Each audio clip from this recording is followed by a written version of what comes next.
This is 900 quid's worth of eBay glory you're looking at here. Africa Twin, 1993, RDO4, get down. And we are just about to strip it down to its bare bones. And, yeah, exactly, and Boss as well. Don't say bones. Bones, I said bones. I've got my face on. Stop it. Turn the camera off, I'm going to hit you with a hammer. Here we are then, stage 2, halfway through my test really. Got my test on Friday, that means nothing to you because it could be any Friday. But I'd like to introduce you to my eBay glory. Here it is, the whole thing, look at that. 1993 Africa Twin RDO4. RDO7. It's an RDO7, just testing your home. Looks a bit, it drives great. MOT to May 09, so you could be watching this at any time, but we've got to strip it down to its bare bones and make it look fantastic because I like things all shiny and new. Rob's the expert. You're probably not going to see a lot of Rob until we actually go biking. But Rob, this is going to cost me a fortune. Dean wants to paint it until it works better, but I want to pull it apart and do it properly. So we're going to do it properly. And when Rob means properly, he means properly. This is going to be a complete nut and bolt rebuild, and I haven't got a clue what I'm doing.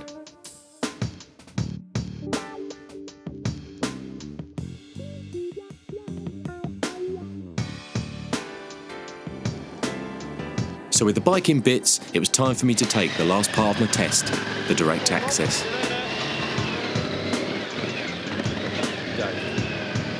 The last bike I rode was a 125. Now this is a 500cc and it's fast. But it's not all about going fast. You've got to prove that you can control this bike even when you're not riding it. I struggled with my U-turns, but everything else seemed to come quite naturally. And after 4 days of practice, my instructor Piers said I was ready for my test. It's my test. And every day I've been here, like, chat, cup of coffee, chewing out. The day of my test, I've got an hour before less than an hour before I've got my test, and I'm here, I've got to go and have a practice ride. I don't know, I'll pop a few wheelies, it'll be fine. This is it. Hopefully, this will be the last time I have to ride this. And one day, hopefully, the bits I have in the garage might sound like that. They're not. No, because they're better than that. Yeah. What are you saying to me, Rob? Have I bought a part? Have I bought £900 worth of parts? You have, yeah, but we're going to make it good. Standing in the car park waiting for my test to begin, I thought that my adventure was nearly over. But Piers said, from what he'd heard, my adventure hadn't even started.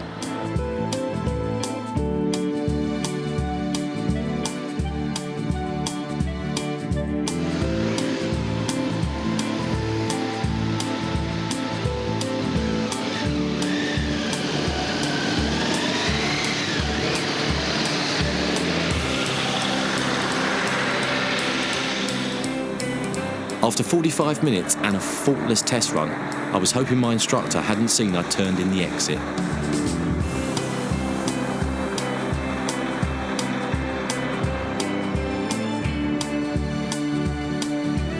But he had.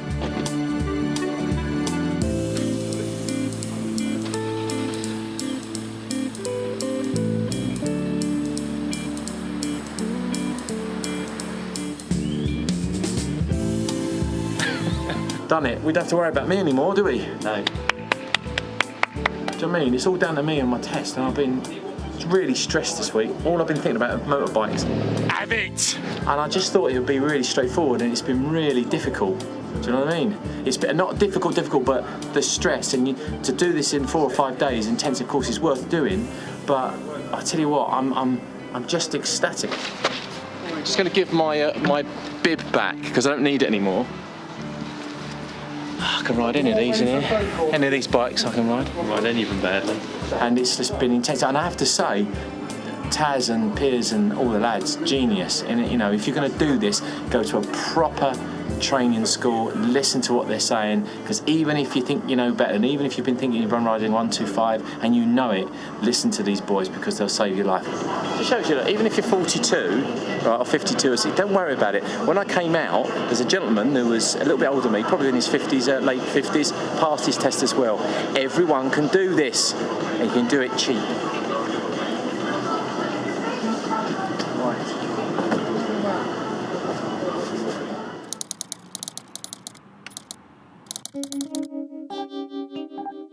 It was time to strip the bike down to the frame. Now at this point, if you'd had asked me what I was doing, I would have had to lie. The only thing I had in common with Rob was the overalls.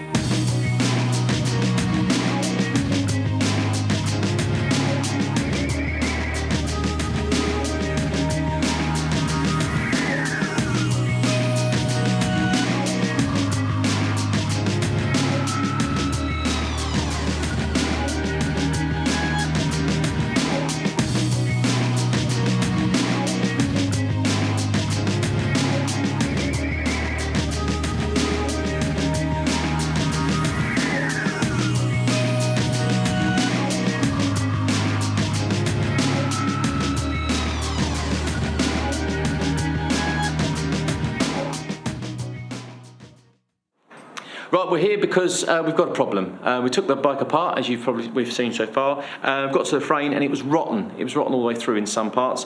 We went to have it sandblasted and powder coated. So I brought it to young Eric here, 40 years in the business, expert at the game, going to weld it up for me. But what's the damage, Eric? I know you started, but what's the damage? Well, the damage is these are quite thin-walled material. Okay. Yeah.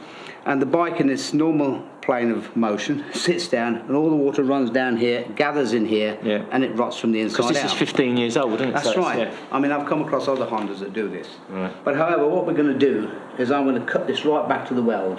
Okay. Right back to this weld here, okay? And then make you another new piece out of 14 gauge steel, which is a bit thicker than this. Okay. Weld it all back into place. It has to take this shape because the engine comes quite close. Right, yeah, sure it does, yeah. That's that one. Okay. Then there's this slight problem, which, okay, it's a subframe. Oh, this is rotten. Right, and what we have to do here, there's one each side, as you can see, but I'll show you this side. I've got to chop these all off here with a disc cutter, then chop this off there, then free this from the rotted piece, fit you a nice piece of 2mm wall thick tube in there, But so it'll solid, never happen again. Yeah, rather than hollow, 2mm yeah. thick, yeah. Then weld these all back into position. What I've got to do is I've got to take a slight template across here, so I'll make sure they get back in the right place. Come on. You know that when your bike isn't actually in the garage anymore, it's in like 4 or 5 different places. You've got to go and pick it all up. You know that you're committed.